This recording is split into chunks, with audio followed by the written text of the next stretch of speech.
Irmãos, vamos abrir a Bíblia no capítulo 4 do livro de Gênesis, do versículo 17, e nós vamos ler o capítulo 5, do versículo 1 até o versículo 30, tá bom? Então primeiramente, nós vamos ler aqui o capítulo 4, versículo 17, até o versículo 26, tá bom? Então vamos à leitura. E conheceu Caim a sua mulher, e ela concebeu, e teve Enoque, e ele edificou uma cidade, e chamou o nome da cidade pelo nome do seu filho Enoque. E a Enoque nasceu Irade, Irade gerou Meujael, Meujael gerou a Metusael, e Metusael gerou Lameque. E tomou Lameque para si duas mulheres. O nome de uma era Ada, o nome da outra Zilá. E Ada teve a Jabal, que foi o pai dos que habitam em tendas e têm gado. O nome de seu irmão era Jubal, e este foi o pai de todos os que tocam harpa e órgão. E Zilá teve também a Tubal-Caim, mestre de toda a obra de cobre e de ferro. A irmã de Tubal-Caim foi Naamá. E disse Lameque às suas mulheres: Ada e Zilá, ouve a minha voz, vós mulheres de Lameque, e escutai o meu dito, porque eu matei um homem porque me feriu, e um jovem porque me pisou. Porque 7 vezes Caim será vingado, mas Lameque 70 vezes 7. E tornou Adão a conhecer a sua mulher, e ela teve um filho e chamou o seu nome Sete, porque ela disse: Deus me deu outra semente no lugar de Abel que Caim matou. E a Sete mesmo também nasceu um filho e chamou o seu nome Enos. E então se começou a invocar o nome do Senhor. Então aqui, no nosso texto, hoje nós vamos estar falando sobre essas duas sementes, a semente de Adão através de Caim, e a semente de Adão através de Sete. Saiu Caim da face do Senhor e habitou na terra de Nod, da banda do oriente do Éden. Ele foi embora. Então Caim, ele sai da presença do Senhor, e quando ele sai da presença do Senhor, essa é uma semente de Adão, ele vai criar a sua própria civilização. Você vai reparar que o versículo 16, ele está saindo, ele está indo embora, e aí nós temos nomeado uma civilização até o versículo 24. No versículo 25, volta a história. Agora, essa história é a semente do Adão por Sete, que vai ser 7 anos, tal, até chegar em Noé, né? E o que nós temos? Nós temos nessa semente, meus irmãos, a linhagem espiritual. É aquela linhagem espiritual que o livro de Lucas usa para identificar até a pessoa de Cristo. Quando faz a genealogia do pai de Maria, até chegar em Adão, você vai ver assim, Jesus é filho de fulano, que é filho de Beltrano, né? Então vai chegar até falar assim, Adão, que era filho de Deus. Então nós temos que pegar aquela linhagem do Novo Testamento, e não tem jeito de você não pegar ela e colocar aqui no capítulo 5, que nós vamos ler, e identificar como uma linhagem espiritual. Só que antes da linhagem espiritual, o que nós temos? Nós temos aqui no capítulo 4, do versículo 17 até o versículo 24, a linhagem de Caim. Sabe como é que nós chamamos? A sociedade de Caim. Então vamos ler o versículo 17. Ele conheceu a sua mulher, casou com alguma irmã ou sobrinha, né? É o que aconteceu. Então conheceu Caim a sua mulher, e ela concebeu e teve a Enoque. E ele edificou uma cidade e chamou o nome da cidade pelo nome do seu filho Enoque. Ele foge da presença de Deus e ele vai criar a primeira sociedade nesse mundo, a primeira comunidade. E ele cria a primeira cidade, e quando ele vai dar nome na primeira cidade, ele faz o quê? Só para você ter uma ideia como é que eram os nomes de cidades antes. Então, vamos pensar assim, Betel. Betel quer dizer o quê? A casa de Deus. Belém. Belém quer dizer a casa do pão. E por aí vai. Ele poderia olhar ali e colocar o nome de uma cidade, ou podia até dizer, né? Belém, vamos colocar aqui Belém, né? Já que Belém é um nome tão bonito. Não. O que ele faz? Ele coloca o nome do seu filho, de Enoque. Agora, Enoque quer dizer consagrado. Veja só, o significado do nome diz muito o que estava acontecendo naquele momento. O que ele faz? Então, ele consagra aquela cidade, e aí a gente tem que perguntar, não tem jeito, como é que vai chamar a cidade? Consagrado. Consagrado? É o mesmo nome do meu filho, estou consagrando aqui essa cidade. Agora, se ele não teme a Deus, se ele está fugindo da presença de Deus, se ele não quer nada de Deus por perto, a pergunta que a gente faz é, ele consagrou tanto o filho quanto a cidade para quem? Então, ele consagra, o primeiro filho que ele tem, ele consagra. O segundo ato é o quê? É criar uma cidade, tá bom? E quando ele cria a cidade, ele também consagra, ele vai lá e coloca num altar, mas não é o altar de Deus, é a exaltação do próprio homem, essa é que é a verdade. Então, ele consagra o humano, ele coloca o homem no pedestal, né? E aí, essa semente de Caim é a semente do mal, ele é do maligno, tá? Não vamos esquecer que o Novo Testamento chama ele do maligno. Então, essa sociedade do Caim, ela tem um desejo. Tudo que você vai ler até o versículo 24, é que eles procuram o quê?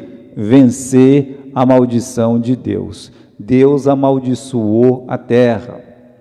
Para quê? Para que eles pudessem olhar para o céu, pensar nas coisas espirituais. Mesmo assim, é aqui nessa terra e é aqui nesse mundo que eles querem vencer de qualquer jeito.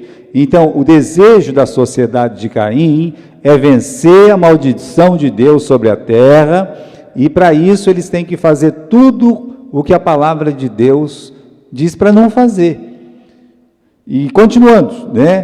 Tem um padrão. O padrão aqui que a gente vê é um padrão de realmente muita capacidade, eram homens extremamente capacitados, só que é um padrão sem moral, né? Eles vão realmente ir para aquele caminho da violência e da imoralidade. É o que a gente aprende nesses poucos versículos. Irmãos, olha, vamos fazer a conta aqui. Primeiro, né, no versículo 17, diz que Caim gerou Enoque. Enoque gerou Irade. Irade gerou a Meujael. Meujael gerou a Metusael. Metusael gerou Lameque. Nós estamos na sexta geração, tá? Como assim na sexta geração? Caim, a primeira, versículo 18, Enoque, a segunda, Irade, o terceiro, Meujael, o quarto, Metusael, o quinto, Lameque, a sexta geração, tá? O que nascer de Lameque vai ser o quê? A sétima geração depois do Caim, correto? O que nascer do Lameque aí é a sétima geração depois do Caim. Então, às vezes, meus irmãos, nós temos alguma coisa de número na Bíblia, e quem fala isso não é um estudioso e nada mais, né? Longe de mim, de ficar estudando os números, ninguém precisa fazer isso. Mas o número 7 na Bíblia, ele tem um significado. Às vezes você vai encontrar essa palavra, né, esse número, em algumas ocasiões especiais. Por exemplo, né, eu citei alguns aqui. A semana, para ser uma semana completa, tem que ser o quê? Os 7 dias. 7 dias fazem o quê? Fazem uma semana completa, os 7 dias da semana, tá? O que isso quer dizer? Quer dizer que um ciclo está se completando alguma coisa está se completando, pode ser plenitude, pode ser perfeição, mas é uma coisa que se completa, sabe? Podemos dizer, ó, isso aqui é a plenitude, a semana todinha, tá? Quando teve o sonho do José, do faraó, ele sonhou com 7 vacas gordas, 7 vacas magras, lembra disso? Bom, então vamos pegar só as vacas, não é? Cada vaca ali, 7 vacas gordas e 7 vacas magras, cada uma dessas 7 representava um ciclo completo.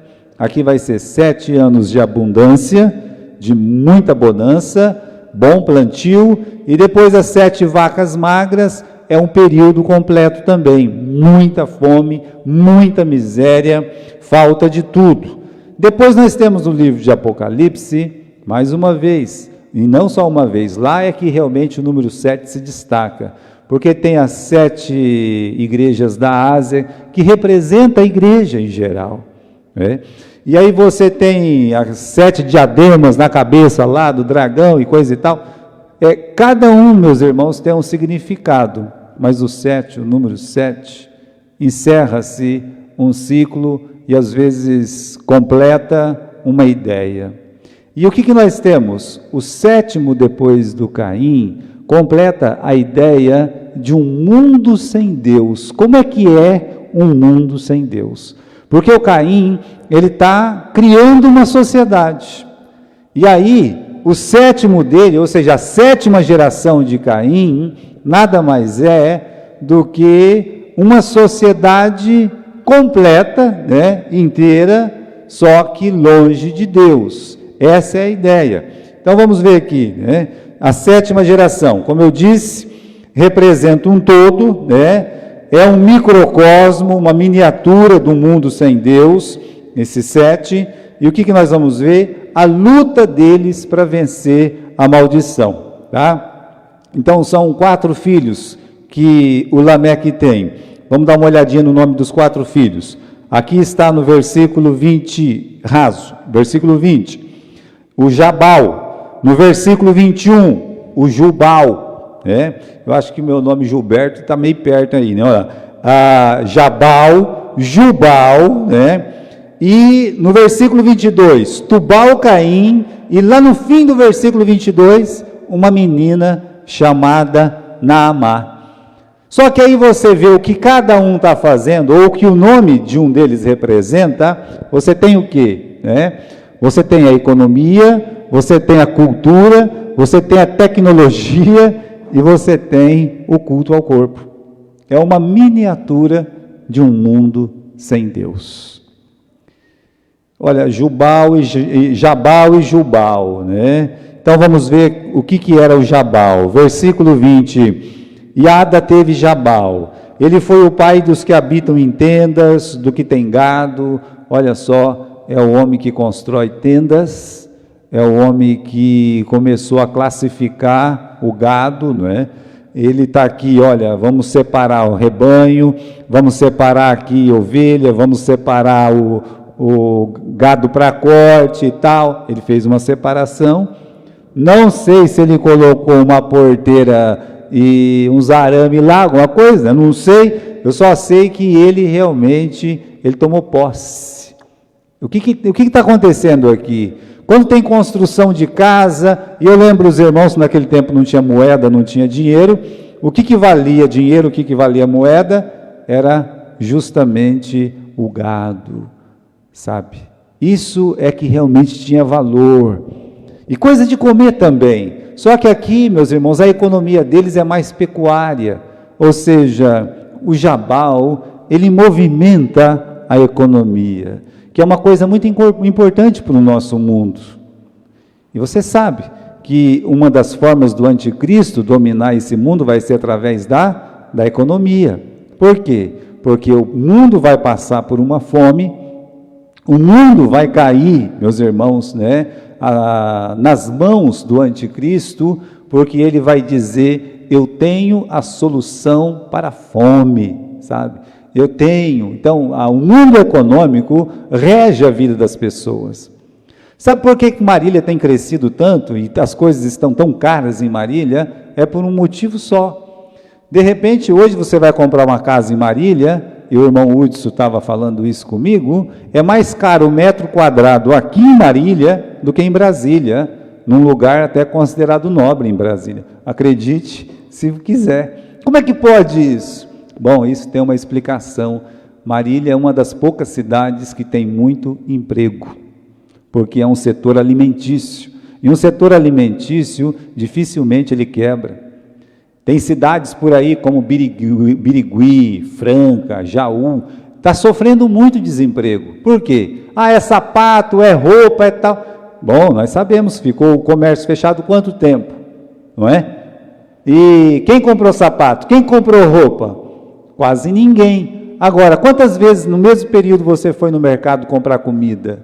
Então, irmãos, o Jabal, ele movimenta a economia. Aí vamos para o Jubal, né? O Jubal é um pouco diferente. Ele não é muito trabalhar muito, não. O negócio dele é folia. Olha o versículo 21. O nome do seu irmão era Jubal, ele foi pai de todos os que tocam harpa e órgão. Quer dizer, o que está criando nesse ambiente é um mundo cultural. O mundo cultural, irmãos, também move as pessoas. É por isso que eles investem tanto em artistas.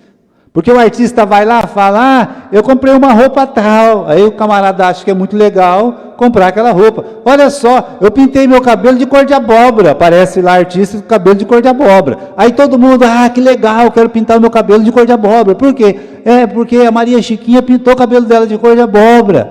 É o mundo cultural. Os jovens correm atrás disso. As pessoas correm atrás disso.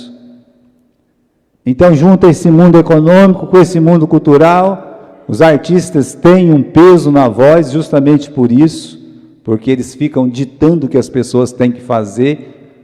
De repente, hoje a moda, a calça é tudo rasgada como se fosse de mendigo. Aí todo mundo vai comprar uma calça rasgada como se fosse de mendigo. E vai estar na moda, pior é isso, né? Por quê? Porque existe um mundo cultural. Existe. Uma forma de mudar tudo num país é através da cultura.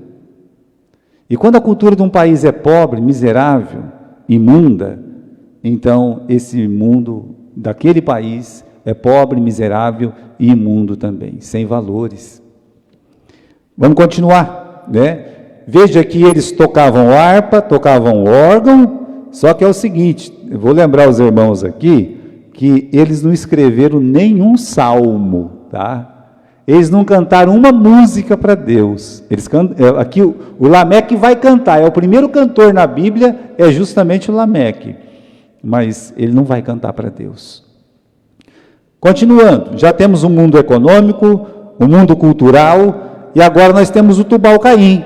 Tubal-Caim, meus irmãos, no versículo 21, diz 22, e lá teve Tubal-Caim, ele era mestre de toda a obra de cobre e de ferro. Aí você vê o inventor do quê? De ferramentas. Deveria ser aquele homem que criaria uma enxada, uma pá, outros objetos para ajudar na agricultura, um arado, é isso aí. Mas você não vê a família de Caim, em momento nenhum, arando a terra, você vê? Não é dito que eles aravam a terra, pelo contrário. Eles eram um povo muito briguento. Então, essa arte de ferro, essa arte de cobre, provavelmente foi criada para fazer o quê? Para fazer armas de destruição, de morte. É assim. Então, agora nós temos o mundo cultural, nós temos o mundo econômico, nós temos o mundo bélico, né? Aqui eu não coloquei bélico, porque eu prefiro colocar tecnologia, tá bom? Porque não deixa de ser uma tecnologia. A criação da roda foi uma tecnologia. Eles aprenderam a mexer com o cobre, mexer com o ferro, é uma tecnologia muito avançada para aquele tempo. E como era uma tecnologia avançada? E hoje nós temos um mundo, meus irmãos, que move o mundo, que é o mundo da tecnologia. Quase ninguém consegue viver fora do mundo tecnológico. Você vai numa loja, tem loja que, olha, você chega, você está se aproximando lá, daqui a pouco eles cobram a tua conta, você não mostrou nada, você está ali, está, pim, pá, já, pronto, já paguei, né? O camarada sabe que pagou e você sabe também que pagou. O que é isso aí? Pois é, não carrega um centavo no bolso e está abonado. Bem, é um mundo tecnológico, comunicação das pessoas, etc. E para terminar, né, não podia faltar, é claro, por fim, no versículo 22, o Espírito Santo diz para nós que a irmãzinha do Tubal Caim chamava Naamá. Por que a Bíblia, no meio de tantos homens, você só vai ler nome de homem aqui, o tempo todo. Aí, de repente, você tem uma menina. E quando você tem uma menina, ela chama o quê? Bela, formosa, é o significado. Ou seja, a idolatria da beleza humana, a idolatria da beleza do corpo humano. Então você tem uma miniatura do mundo desde os dias de Caim. É assim. Por isso colocamos lá em cima, olha, economia, cultura, tecnologia e o culto ao corpo, tá bom? A pergunta que a gente faz nesse tempo de Caim, a pergunta é: a vida melhorou? Será que a vida melhorou com tantas invenções? E quanto mais eles inventam as coisas, será que a vida melhora? O irmão Alcides tem muitas histórias para contar. É bom andar com o irmão Alcides porque você escuta muitas histórias. E talvez a minha geração vai ter outras histórias. Eu fico pensando nessa geração hoje. Que histórias vão contar? Quando se podia sair, jogar uma bola, andar sem camisa, andar sem máscara. Olha que coisa, né? Poder brincar, descer um monte de gente junto, todo mundo abraçado. Quando é que isso vai voltar? Nunca mais. Geração que passa, as tecnologias modernas. O mundo vai melhorar? Não, meus irmãos. Se você quisesse conversar com uma pessoa quando eu tinha 18 anos, você colocava uma ficha no telefone e aí duravam 2 minutos, já caía a ficha. Vocês lembram disso? Pum! Quando você queria conversar, oi, isso aqui, tá tudo bem? Tá, tudo bem. Ah, tá, pum! Aí você não tinha dinheiro para ficar comprando ficha. Caía, sabe? Você ficava bravo, batia no telefone lá e coisa e tal, mas vai fazer o quê? É só dar o tempo daquilo lá mesmo. Se você quisesse conversar com uma pessoa mesmo, você tinha que fazer o quê? Você tinha que pessoalmente conversar com aquela pessoa. Ir lá e conversar. Você não precisa fazer isso hoje. Hoje as pessoas estão conectadas e isoladas. Estão virando tudo zumbi. Será que a tecnologia está melhorando o mundo? Não, não está melhorando o mundo. Está piorando. É as pessoas que têm que perceber isso. É as pessoas que não podem ser vencidas, compradas. Elas não podem. Cada vez mais, menos amigos, menos comunicação verbal, menos olho no olho. A resposta é não. A vida melhorou com tantas invenções dos filhos de Caim? A resposta é não. Surge a poligamia, o aumento da violência, a imoralidade, a ganância, a invasão de terra, a busca por divertimento. É isso que você vê. O que você está vendo aqui? Você está vendo Lameque casando com 2 mulheres, ou seja, é poligamia. Você está vendo o aumento da violência e da imoralidade. O Lameque vai matar 2 pessoas no final do texto. Você está vendo ganância. Agora, toda vaca que o Jabal via, ele pegava para ele. Imagine uma pessoa assim no mundo. Você está lá bem sossegadinho, levanta, vai lá, tira leite da vaca. Ninguém é dono da vaca, mas você está lá, né? Daqui a pouco chegam e falam: ei, essa vaca é minha. Não, como assim é sua? Acabei de pegar, né? Acabei de pegar, é meu. A ganância, invasão de terra, colocava uma cabaninha lá e falava: é meu, né? Acabou, ninguém é dono mais, né? E a euforia, busca por divertimento, e flauta e tamborim, vamos cantar, vamos divertir, né? Então, irmãos, você tem aí um povo movido no embalo da flauta e do órgão, né, que abafava a voz de Deus. Aquela voz que Deus falava para Caim: Caim, se você fizer o que é certo, você vai ser aceito. mas naquela música, naquela euforia, naquela batida. Eu não digo nada se não tinha funk naquele tempo, naquele tropé tudo, né? Olha, você pode ter certeza, o som da flauta e do órgão da família de Caim, esses sons abafava a voz de Deus. Então, enquanto as pessoas estão ouvindo os sons do mundo, elas não podem ouvir a voz de Deus. E não pode ter paraíso onde tem pecadores. Só tem tristeza, só tem dor, só tem decepção, só tem angústia, só tem pranto, choro e morte. Essa é a sociedade de Caim. É o microcosmo. Deus está falando assim para nós, ó como é que é um mundo sem Deus. O mundo sem Deus é assim. E esse mundo sem Deus, no capítulo 6, ele vence a semente que vai sair de Sete. Uma semente vai ser subjugada pela outra. E aconteceu. Muito bem, irmãos, nós temos o cântico de Lameque. Quer ler comigo o cântico? Veja só o versículo 23. É o primeiro cântico na Bíblia. No original, isso aí é um cântico, sabe? É uma música. Ele faz uma música para ele. É como se ele chegasse em casa e cantasse uma música para as mulheres ouvir.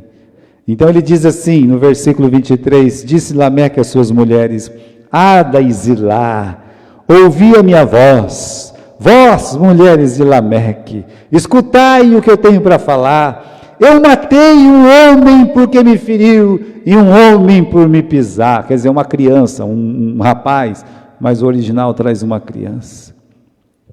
Eu não sei o que aconteceu.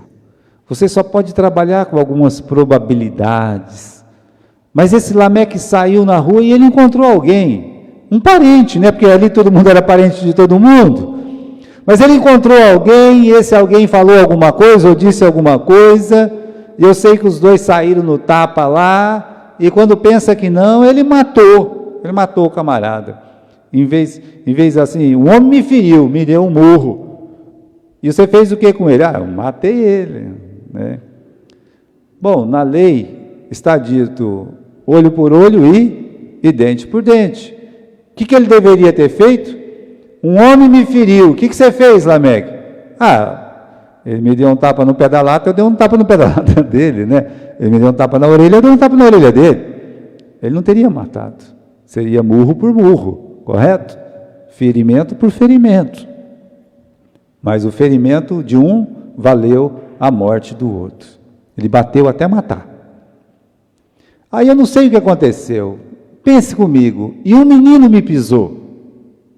Ou me chutou. Imagine se era uma criança. Pense você, que o pai está sendo morto ali pelo Lameque. Lameque vai e começa a matar o pai daquela criança. E aquela criança, para tentar defender o pai, dá um chute lá no Lameque. Solta meu pai, solta o meu pai. Aí ele pega e mata a criança também, porque chutou ele e pisou ele. Eu não estou dizendo que isso está escrito na Bíblia, eu não preciso que isso está escrito na Bíblia, porque eu estou contando para vocês como eu imagino na minha cabeça. Mas é assim que aconteceu, meus irmãos, ou uma coisa muito parecida. O camarada o feriu, é verdade, mas ele poderia ter ferido então, e pronto, ferimento por ferimento, mas esse menino só pisou no pé dele. E ele está aqui olhando para as duas esposas e se gabando esse cântico. Exaltação do ódio, exaltação da força, exaltação do poder humano. Ele é um pai que olha para os seus filhos e se orgulha da maldade que ele fez. Ele olha para a família dele, mulheres, se as mulheres estão ali, os filhos também estão. Olha para mim, eu acabei de matar duas pessoas, um porque me feriu e o outro que era uma criança porque me pisou. Por isso, irmãos, aquilo que Deus disse para o Caim, se você fizer o que é certo, será o quê? Será aceito.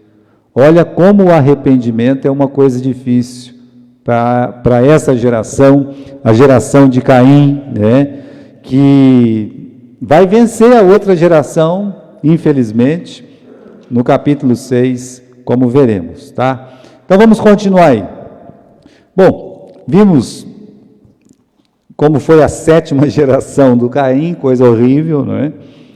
E no versículo 25, o Adão tornou a conhecer a sua mulher, e ela teve um filho e chamou o nome dele Sete, porque disse ela, Deus me deu outra semente no lugar de Abel, porque Caim o matou. E a Sete também nasceu um filho, e chamou o seu nome Enos, e então começou a se invocar o nome do Senhor. Muito triste ficou o Adão e Eva, mas Deus, na sua misericórdia, Deus deu um filho no lugar de Abel, quando Caim matou Abel. E aí eles colocaram o nome dele de Sete. Olha que interessante, a palavra Sete, o nome Sete, significa escolhido. Esse é o significado, tá? Na mente deles, eles imaginavam, esse é o escolhido para pisar a cabeça da serpente. No versículo 26, o Sete teve um filho, e aí nós temos um choque de realidade, tá bom? O choque de realidade é que o filho, ele é chamado de Enos. Enos significa mortal. O pai dá o nome, o Adão dá o nome para o filho dele de o escolhido. E o escolhido, ele tem uma crise de realidade, né? Ele diz, nós somos mortais. Essa é a realidade, mortais. Surge então, meus irmãos, no meio dessa dificuldade, a geração de adoradores. No capítulo 4, versículo 26, diz que quando surgiu Enos, né, através de Enos, começou a ser invocado o nome do Senhor. Essa frase é muito importante. Ela é tão importante para nós, quando diz, então se começou a invocar o nome do Senhor, que no Novo Testamento está escrito o quê? Aquele que invocar o nome do Senhor será salvo. Para você ver a importância desse momento, quando essa família, ela resolve invocar o nome do Senhor.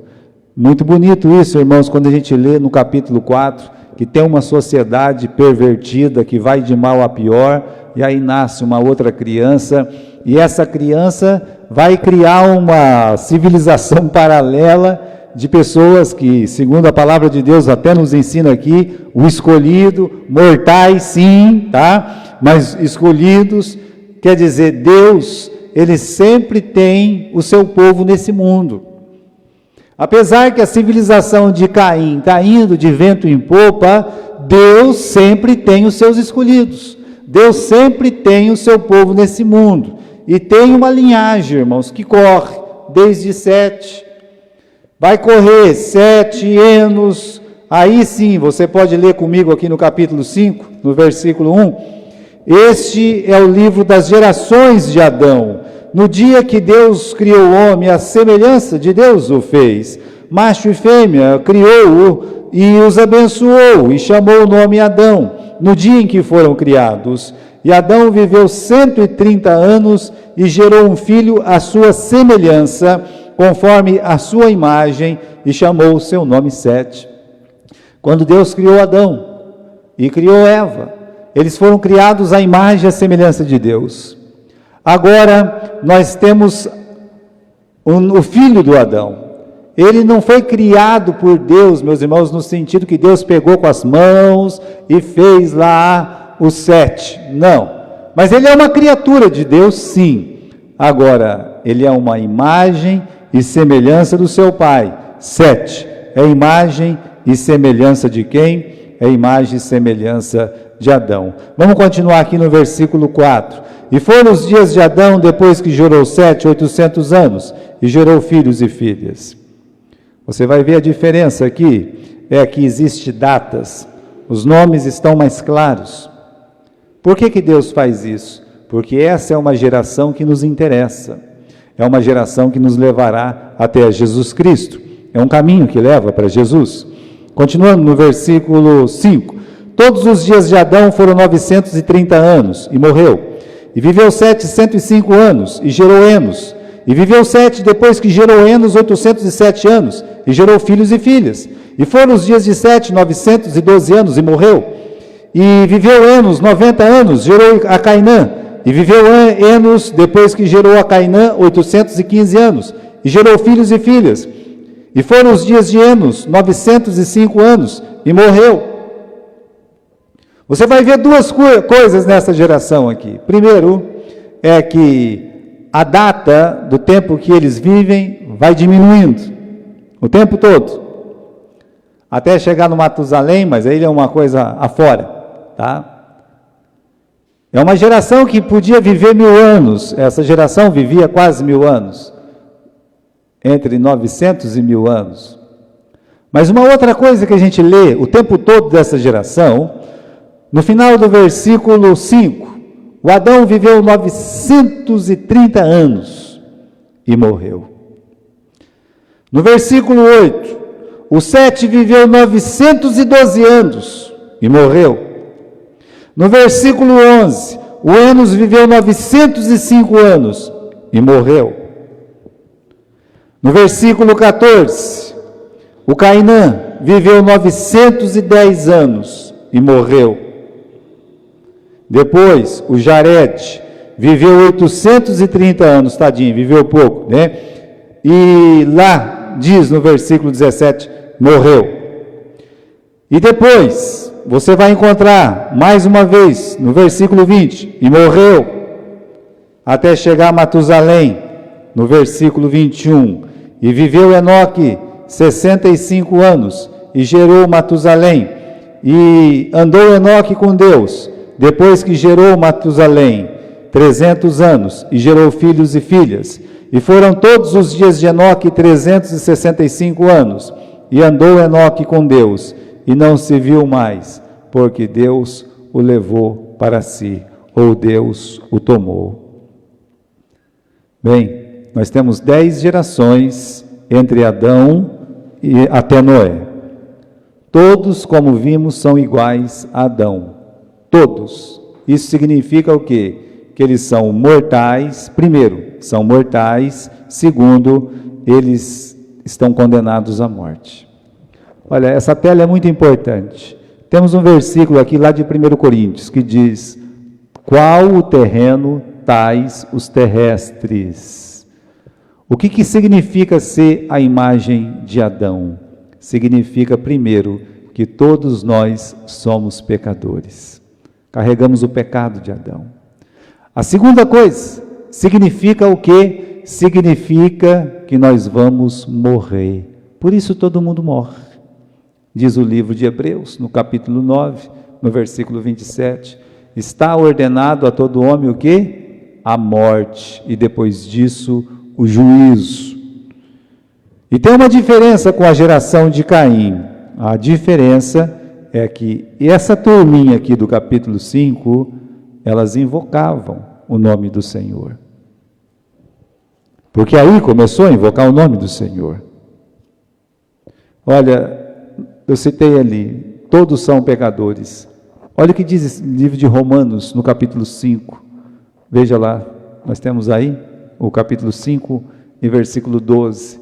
Portanto, como por um homem entrou o pecado no mundo, e pelo pecado a morte. Está vendo só? Você consegue ler essa tela? Por um homem entrou o pecado no mundo, e pelo pecado a morte. Essas duas coisas na geração depois de Adão, pode ser de Caim, pode ser do próprio Adão, o pecado e a morte. Continuando, assim também a morte passou por todos os homens, por isso todos pecaram. Sabe por que as pessoas morrem? Porque o salário do pecado é a morte. Você já decorou esse versículo? O salário do pecado é a morte. Sabe o que quer dizer isso? O preço do pecado é a morte. Continuando então, nós temos o reinado da morte. Não é triste isso? Sabe como é que é o título do capítulo 5? O reinado da morte. Não, pastor, eu estou lendo aqui, a genealogia de Sete. Não, você está lendo errado. Na verdade, esse título aqui, ele não está muito legal não, porque o certo é colocar, e morreu. A palavra que mais se repete, ou a frase que mais se repete no capítulo 5 é qual? e morreu, e morreu, e morreu, e morreu. Ah, o camarada viveu 930 anos, morreu. 905, morreu, né? 800 e pouco, morreu também, né? Está tudo morrendo. Vive muito, mas eles morrem. De todos é dito que morreram, tá bom? Como eu disse, cumpre-se neles, Hebreus 9, 27. Está ordenado a todo homem a morte, e depois disso o juízo. Agora, teve um que não morreu. E esse um a morte não conseguiu vencer. Isso significa o quê? Primeiro, meus irmãos, que vai ter que voltar para morrer, que a Bíblia não pode mentir, correto? Só tem 2 pessoas na Bíblia que ainda não morreram. Um é esse aqui do capítulo 5. O outro é aquele um lá do livro de 2 Reis. Quem que é ele? O profeta Elias. E nós temos 2 testemunhas que precisam morrer lá no livro de Apocalipse. Pode ser os 2. O nome desse homem que não morreu, meus irmãos, Enoque. O que ele fez para não morrer? Dá uma olhadinha aqui no capítulo 5, versículo 24. Enoque andou com Deus e não mais se viu, porque Deus o tomou para si. Ele agradava a Deus, o testemunho dele agradava a Deus. Isso nós aprendemos no livro de Hebreus. O livro de Hebreus lembra de Enoque. E nós temos que olhar e ver que essa pessoa era uma pessoa que Deus amou muito, mas essa pessoa amou muito a Deus. No mundo completamente perdido, ele destoava, ele queria andar com Deus. O que é andar com Deus? É como os apóstolos que andavam com Jesus. É aquele desejo de ficar perto, é aquele desejo de conversar, é aquele desejo de andar nos caminhos do Senhor. O que Deus ensinou para o Adão, o que Deus ensinou para Eva, o que Deus tem falado no meu coração, já que eles não tinham a Bíblia. Eles queriam Deus. No caso aqui, o Enoque, ele era íntimo de Deus. Mas isso é um assunto para uma outra mensagem, não é? Qual foi o galardão dele? Deus o tomou para si. Enoque, o livro de Judas lembra que ele foi o primeiro profeta da Bíblia. Ele profetizou a volta de Jesus. É engraçado isso. Como assim profetizou? Para você ver que Deus falava no coração desses homens antigos. Eles podiam não ter a Bíblia escrita, como nós temos, mas eles tinham Deus falando no coração deles. E ele era um profeta, na geração dele ele profetizou, ele disse, olha, Jesus vai voltar com milhares e milhares. Pronto. Temos aí o Evangelho, segundo o Enoque. E quanta diferença do 7º de Caim para o 7º, meus irmãos, do Adão. Porque aí está o Enoque, ele também é o 7º. E nós temos que aprender com as figuras da Bíblia. A 7ª geração depois do Caim é perversão total, mundanismo total. E aí vem o 7º aí, ligado a 7. 7º. O que acontece com o 7º? Ele não morre, Deus leva ele.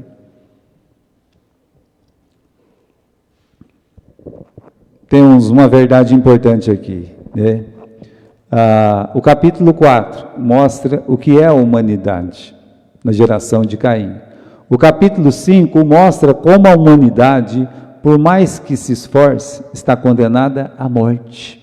Porque a palavra que aparece ali é a morte. O capítulo 5 ainda ensina o quê? Que é possível vencer a morte. Como nós vamos vencer a morte? Como, né? Aí a resposta está aqui, você pode ver na tela. Eu volto a ler o capítulo 5, versículo 12. Então vamos ler de novo? Portanto, como por um homem entrou o pecado no mundo e pelo pecado a morte, assim também a morte passou por todos os homens, por isso todos pecaram. Está dizendo, assim como Adão pecou, nós somos pecadores. E porque nós somos pecadores, nós vamos morrer, tá? Mas a pergunta lá foi, como vencer a morte?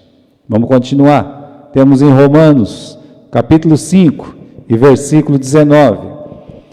Assim como tem o versículo 12, que nos liga a Adão, o versículo 19 liga aqueles que creem em Cristo. Olha lá. Portanto, Como pela desobediência de um só homem, muitos foram feitos pecadores, assim pela obediência de um, muitos serão feitos justos. Pelo pecado de Adão, todos passaram a ser pecadores. E pela obediência de um, não fala todos, tá? O que está escrito ali? Pela obediência de um, fala o quê?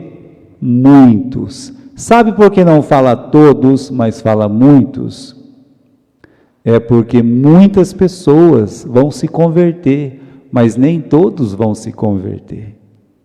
Muitas pessoas vão crer em Jesus como Salvador e vão vencer a morte. Muitos, mas muitos não vão. Então não são todos. Pode ser que muitos sejam um bom número, mas não é todos, nunca é todos.